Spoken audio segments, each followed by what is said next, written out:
मित्रों, आज के इस वीडियो में हम आप सभी को बताएंगे कि वह कौन सी स्त्रियां होती है जिनके भाग्य में पुत्र नहीं होता है। चलिए इसे हम एक कथा के माध्यम से समझते हैं। मित्रों, एक बार माता लक्ष्मी क्षीर सागर में भगवान श्री हरि विष्णु के पैर दबा रही थी। तभी माता लक्ष्मी के मन में 3 प्रश्न उठे। उन्होंने पैर दबाते हुए भगवान श्री हरि विष्णु से कहा, हे प्रभु, आज मेरे मन में 3 प्रश्न उठ रहे हैं। यदि इन 3 प्रश्नों के उत्तर देकर आप मुझे संतुष्ट करेंगे तो मेरे मन को बहुत शांति मिलेगी और मनुष्य जीवन में मादा जाति को बहुत ही अच्छे ज्ञान की प्राप्ति होगी। तब भगवान श्री हरि विष्णु जी कहते हैं, हे देवी, तुम्हारे जो भी प्रश्न है निसंकोच होकर कहिए, मैं आपके उन सभी प्रश्नों का उत्तर आप सभी को अवश्य दूंगा। तब माता लक्ष्मी कहती हैं, हे प्रभु, मेरे मन में 3 प्रश्न उठ रहे हैं। मेरा पहला प्रश्न यह है कि वह कौन सी स्त्री होती है जिसके भाग्य में संतान का सुख नहीं होता है। मेरा दूसरा प्रश्न यह है कि कौन सी स्त्री समय से पहले विधवा हो जाती है। और मेरा तीसरा प्रश्न यह है कि कौन सा श्रृंगार करने से स्त्री को स्वर्ग में स्थान प्राप्त होता है। तब भगवान श्री हरिविष्णु कहते हैं, हे देवी, वास्तव में तुमने उचित ही प्रश्न किए हैं। तुम्हारे यह तीनों प्रश्न सभी स्त्रियों के लिए अत्यंत ही महत्वपूर्ण है। इन प्रश्नों का उत्तर संसार कल्याण के लिए है। जो भी मनुष्य इन्हें ध्यान से सुनता है उसे पृथ्वी लोक पर संपूर्ण सुख प्राप्त होते हैं और मृत्यु के बाद उसे बैकुंठ लोक की प्राप्ति होती है। अब भगवान श्री हरि विष्णु जी कहते हैं, हे देवी लक्ष्मी, आज मैं तुम्हें एक अत्यंत पवित्र कथा सुनाता हूं। इस कथा के माध्यम से तुम्हें तुम्हारे सभी प्रश्नों के उत्तर मिल जाएंगे। लेकिन तुम्हें इस कथा को ध्यान से पूरा सुनना होगा। इस कथा को कभी आधा अधूरा नहीं सुनना चाहिए, क्योंकि आधा अधूरा जान विष के समान घातक होता है। इस कथा में समस्त संसार का कल्याण छिपा हुआ है। जो भी इस कथा को पूरा ध्यान से सुनता है, मैं उसके 12 अपराध क्षमा करता हूं तथा यमराज जी उसे स्वर्ग लोक में रहने के लिए एक उचित पद नियुक्त करते हैं। तब देवी लक्ष्मी कहती है, हे प्रभु, मैं आपको वचन देती हूं कि इस कथा को मैं पूरे मन और लगन से सुनूंगी। आप कृपया उस कथा को सुनाइए। अब भगवान श्री हरि विष्णु जी कहते हैं, हे देवी, एक समय की बात है, मगध देश में एक छोटा सा नगर था। उस नगर में एक सेठ रहा करता था। उस सेठ के 2 पुत्र थे और उस सेठ के दोनों बेटों का विवाह भी हो चुका था। सेठ का घर धन दौलत के साथ खुशियों से भरा था। उसके घर पर किसी भी चीज की कोई कमी नहीं थी। किंतु सेठ की पत्नी का स्वभाव और सेठ के बड़े बेटे की पत्नी, इन दोनों का ही स्वभाव दुष्ट प्रवृत्ति का था। सेठ की पत्नी अपनी बड़ी बहू को तो बहुत लाड़ प्यार करती थी, किंतु छोटे बेटे की पत्नी के साथ बुरा व्यवहार करती थी। उससे घर का सारा काम करवाती थी, उसे हमेशा ही उल्टा सीधा बोलती रहती थी। घर की सबसे छोटी बहू अर्थात छोटे बेटे की पत्नी बहुत अच्छे स्वभाव की थी। वह ईश्वर पर श्रद्धा रखने वाली पतिव्रता नारी थी। वह अकेले ही घर का सारा काम काज किया करती थी। इसके साथ ही वह गृह कार्य में दक्ष थी। इतना अच्छा स्वभाव होने के बावजूद भी उसकी सास उसके साथ बुरा व्यवहार करती थी। वह उसका हमेशा अपमान किया करती रहती थी। इसके पीछे का कारण बस इतना था कि बड़ी बहू को एक पुत्र था और छोटी बहू ने पुत्री को जन्म दिया था। पुत्री को जन्म देने के कारण ही सेठ की पत्नी अपनी छोटी बहू को बार बार ताना मारा करती थी। लेकिन वह बेचारी कर भी क्या सकती थी? जो भाग्य में लिखा होता है उसके साथ वही होता है। अब भगवान श्री हरि विष्णु जी कहते हैं, हे देवी, अब मैं तुम्हें छोटी बहू की कहानी सुनाता हूं। इससे तुम्हें तुम्हारे पहले प्रश्न का उत्तर मिल जाएगा कि वह स्त्री कौन सी होती है जिसको पुत्र प्राप्ति नहीं होती है। हे देवी, सेठ की जो पत्नी थी वह पहले से ही दुष्ट और कुटिल स्वभाव की थी। वह घर में पुत्री होने के बिल्कुल ही खिलाफ थी। अब वह सेठ की पत्नी अपनी छोटी बहू को सबसे ज्यादा दुख देती थी। छोटी बहू का नाम सुकन्या था। सुकन्या भोली भाली थी। इस वजह से ही सेठ की पत्नी को सुकन्या को सताने में बहुत आनंद आता था। सुकन्या बेचारी रोज सुबह ब्रह्म मुहूर्त में जागकर अपने घर के सारे काम करती थी और दिन भर काम करने के बाद उसे रात्रि को ही सोने को मिलता था। वह छोटी बहू इतना सारा काम करती थी, इसके बावजूद भी सेठ की पत्नी अपनी छोटी बहू से द्वेष करती थी। जब छोटी बहू झाड़ू लगाती तो उसकी सांस आकर उसे ताना मारती थी। वह कहती थी कि तेरे हाथ में जान नहीं है, क्या तू जल्दी जल्दी झाड़ू लगा। और हां, कलमुही कहीं गंदगी का शेष भी नहीं रहना चाहिए। मैं मंदिर जा रही हूं, मेरे लौट कर आने से पहले तू भोजन बनाकर तैयार रखना, और आते ही मैं उस भोजन को ग्रहण करूंगी, और सुन, अन्न का एक दाना भी बर्बाद ना होने पाए, नहीं तो तेरी खैर नहीं है। अब इतना कहकर वह सेठ की पत्नी वहां से मंदिर को चली जाती है। अब बेचारी सुकन्या चुपचाप अपनी सांस का अत्याचार सहन करती है और उसकी सांस की हर आज्ञा का बड़ी ही विनम्रता से पालन करती है। छोटी बहू खाना बनाते हुए सोचने लगती है कि मैं घर का इतना सारा काम करती हूं, लेकिन फिर भी मैं चैन की सांस नहीं ले पाती हूं। मेरी सासू मां किसी न किसी बात को लेकर मुझे ही ताना मारती रहती है। पता नहीं कब उनकी ताना देने की आदत जाएगी। मैं तो अब थक चुकी हूं, लेकिन कर भी क्या सकती हूं। है तो मेरी सासू मां ही। सुकन्या इतना सोच ही रही थी कि तभी बाहर से घर का दरवाजा खटखटाने की आवाज सुनाई दी।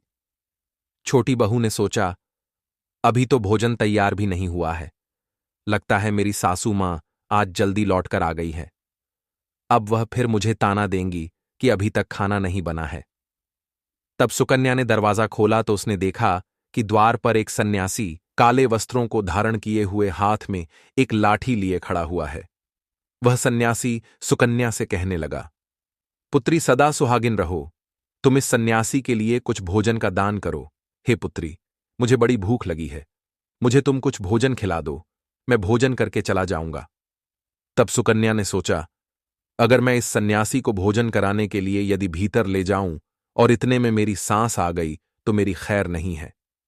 अब कुछ देर तक विचार करने के बाद सुकन्या ने सोचा, यदि मैं सासू मां के ताने के डर से इस सन्यासी को भोजन नहीं करवाऊंगी तो यह सन्यासी महाराज का अपमान होगा, और कहीं इन्होंने क्रोध में आकर मुझे श्राप दे दिया तो सब कुछ विफल हो जाएगा।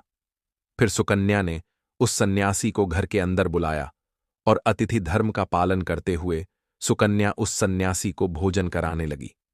उतने में ही उसकी सास घर पर आ पहुंची और उस सन्यासी को घर के अंदर भोजन करते हुए देखकर अब उसे तो बहुत गुस्सा आ गया। वह चिल्लाते हुए सुकन्या से कहने लगी, कलमुही औरत, यहां पर क्या किसी प्रकार का भंडारा या दावत चल रही है क्या, जो तू राह चलते भिखमंगों को घर में बिठाकर भोजन खिला रही है। तब सुकन्या ने अपनी सास से बड़ी विनती की और कहा, मां जी, घर पर आए भिक्षुक को ऐसे नहीं लौटाते, और मैंने इस भिखारी को अपने हिस्से का भोजन दिया है। लेकिन सुकन्या की सास ने अपनी छोटी बहू की एक नहीं सुनी और उसकी सास ने उस सन्यासी को घर से बाहर निकाल दिया और उसके भोजन को उठाकर कचरे में फेंक दिया। उसके बाद वह सास सुकन्या पर गुस्सा करने लगी और बोली, अरे दुष्ट औरत, मैंने तुझे कहा था कि मेरे आने तक भोजन का एक दाना भी बर्बाद नहीं होना चाहिए, लेकिन तूने क्या किया, उस भिखमंगे को इतना सारा भोजन करा दिया। सुकन्या डरते डरते बोली, सासू मां, मैंने सन्यासी को अपने हिस्से का भोजन दिया है, इसमें आखिर इतना गुस्सा होने की क्या बात है। द्वार पर आए अतिथियों को कभी खाली हाथ नहीं भेजते हैं, ऐसा शास्त्र कहते हैं। फिर सुकन्या की सास ने उसे बहुत डांटा।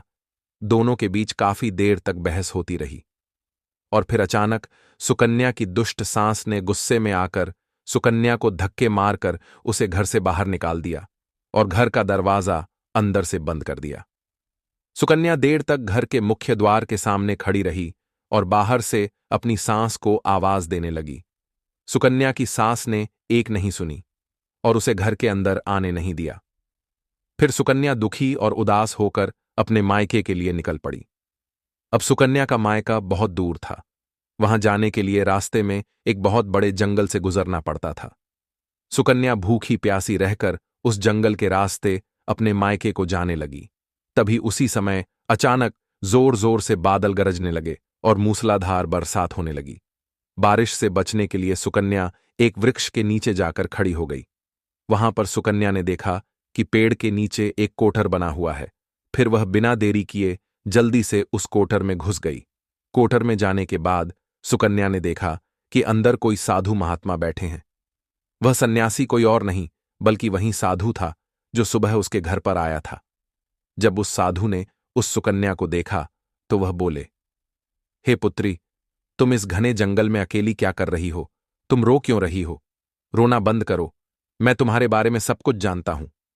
तुम्हारे ससुराल वाले अत्यंत दुष्ट स्वभाव के हैं और वे तुम्हें बहुत दुख देते हैं।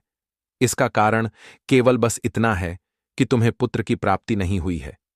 पुत्री को जन्म देने के कारण तुम्हें तुम्हारी सांस के ताने सुनने पड़ते हैं। हे पुत्री, तुम चिंता मत करो। मैं तुम्हें एक पर्ची देता हूं। इस पर्ची पर जो भी उपाय लिखा हुआ है, तुम उस उपाय को पूरे मन के साथ करो, फिर तुम्हें एक गुणवान पुत्र की प्राप्ति होगी। फिर सुकन्या ने वह पर्ची ले ली और पर्ची देने के बाद वह साधु वहां से अचानक से गायब हो गए। अब भगवान श्री हरिविष्णु जी कहते हैं, हे देवी लक्ष्मी, वह स्वयं मैं ही था जो अपनी भक्तन को सुख देने गया था। अब भगवान श्री हरिविष्णु जी कहते हैं, हे देवी लक्ष्मी, यह चमत्कार देखकर सुकन्या बहुत प्रसन्न हुई और जब बारिश रुकी तो सुकन्या का पति उसे ढूंढते हुए उस स्थान पर पहुंच गया। अब उस सुकन्या ने अपने पति को सारी हकीकत बता दी। अपनी पत्नी की बात सुनने के बाद दोनों ने ही घर वापस ना जाकर उसी जंगल में रहने का निर्णय लिया। वहीं पर रहते हुए एक दिन सुकन्या के मन में पुत्र प्राप्ति का ख्याल आया और वह मन ही मन सोचने ने लगी, यदि मेरा भी कोई पुत्र होता तो आज ससुराल में मुझे भी बहुत ज्यादा इज्जत मिलती। तभी सुकन्या को उस साधु के द्वारा दी गई पर्ची की याद आ गई और फिर जब उसने उस पर्ची को खोलकर पढ़ा तब उसने देखा कि उसमें लिखा था कि जो स्त्री पुत्र प्राप्ति की कामना रखती है उसे रात्रि में अपने पति की बाईं तरफ सोना चाहिए। ऐसा करने से कुछ समय बाद में बाईं करवट लेटने से नाक का दाहिना स्वर और दाहिनी करवट लेने से नाक का बायां स्वर चालू हो जाता है। फिर जब पुत्र की इच्छा हो तो उस स्थिति में मिलन से पहले यह निश्चित कर लेना चाहिए कि पुरुष का दायां स्वर चलने लगे और स्त्री का बायां स्वर चलने लगे और उसी समय पर मिलन किया जाना चाहिए। ऐसा करने से निश्चित ही पुत्र की प्राप्ति होती है। इसके विपरीत नाक के स्वर चलने से पुत्री की प्राप्ति होती है। उस पर्ची में आगे यह लिखा हुआ था कि मासिक धर्म शुरू होने के बाद पहले 4 दिनों में पुरुष के साथ मिलन करने पुत्र की प्राप्ति होती है और 5वीं रात्रि में मिलन करने से पुत्री की प्राप्ति होती है तथा 6ठी रात्रि में मिलन करने से पुत्र रत्न की प्राप्ति होती है। 7वीं रात्रि में मिलन करने से वंध्या पुत्री होती है। 8वीं रात्रि में मिलन करने से बलशाली पुत्र की प्राप्ति होती है। 9वीं रात्रि में मिलन करने से सुंदर कन्या की प्राप्ति होती है तथा 10वीं रात्रि में मिलन करने से विद्वान और अतिश्रेष्ठ पुत्र की प्राप्ति होती है। 11वीं रात्रि में मिलन करने से सुंदर आचरण वाली पुत्री की प्राप्ति होती है। 12वीं रात्रि में मिलन करने से गुणवान पुत्र होता है। 13वीं रात्रि में मिलन करने से लक्ष्मी स्वरूपा पुत्री होती है।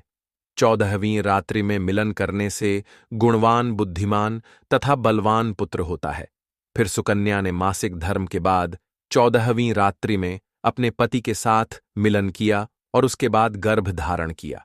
फिर दूसरे दिन सुकन्या का पति जंगल में लकड़ी काटने के लिए चला गया और सुकन्या घर पर ही रही।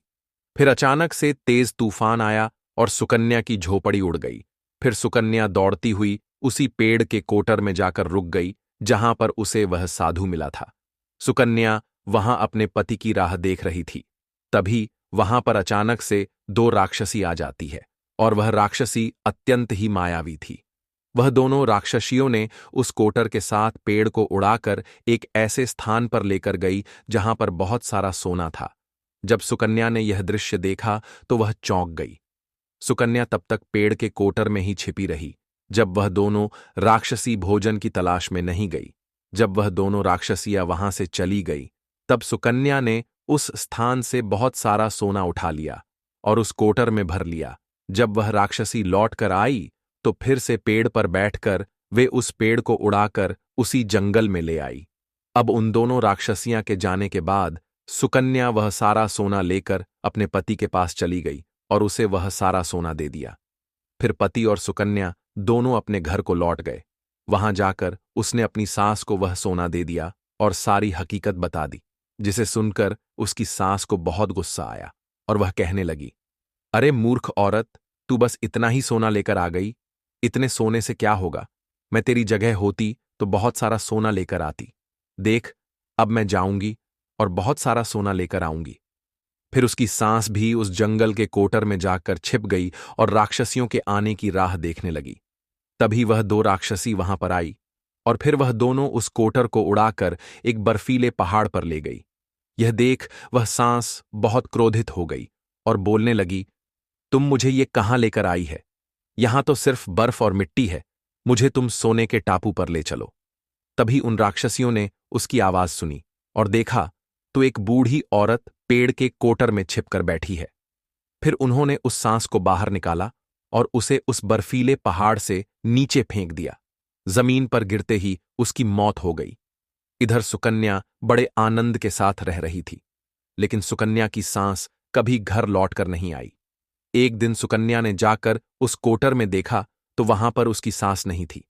उसे समझ में आ गया कि लालच के कारण उसकी सांस की मृत्यु हो गई। अब भगवान श्री हरि विष्णु जी कहते हैं, हे देवी लक्ष्मी, जिस स्त्री को पुत्र प्राप्ति की कामना है, उसे मैंने जो सुकन्या को पर्ची दी थी उसमें बताए गए उपायों को जरूर करना चाहिए। हे देवी, तुम्हारा दूसरा प्रश्न यह था कि किस कारण से स्त्री जल्दी विधवा होती है, तो जो स्त्री अत्यधिक लालच करती है वह स्त्री जल्दी विधवा होती है। हे देवी, आपका तीसरा प्रश्न था कि कौन सी स्त्री को स्वर्ग की प्राप्ति होती है, तो जो स्त्री चरित्र का गहना पहनती है उसे मृत्यु के पश्चात स्वर्ग की प्राप्ति होती है। एक स्त्री को अपने चरित्र का त्याग कभी नहीं करना चाहिए। मित्रों, आशा करते हैं कि आपको हमारे इस वीडियो में दी गई जानकारी आपको पसंद आई होगी। अगर आपको यह वीडियो पसंद आया है तो इस वीडियो को लाइक करें और अपने सभी मित्र बंधुओं के साथ शेयर करें। साथ ही जो लोग अभी हमारे चैनल पर नए हैं तो वह हमारे चैनल को भी सब्सक्राइब अवश्य करें। बाकी मित्रों, आप सभी का वीडियो को यहां तक देखने के लिए दिल से धन्यवाद।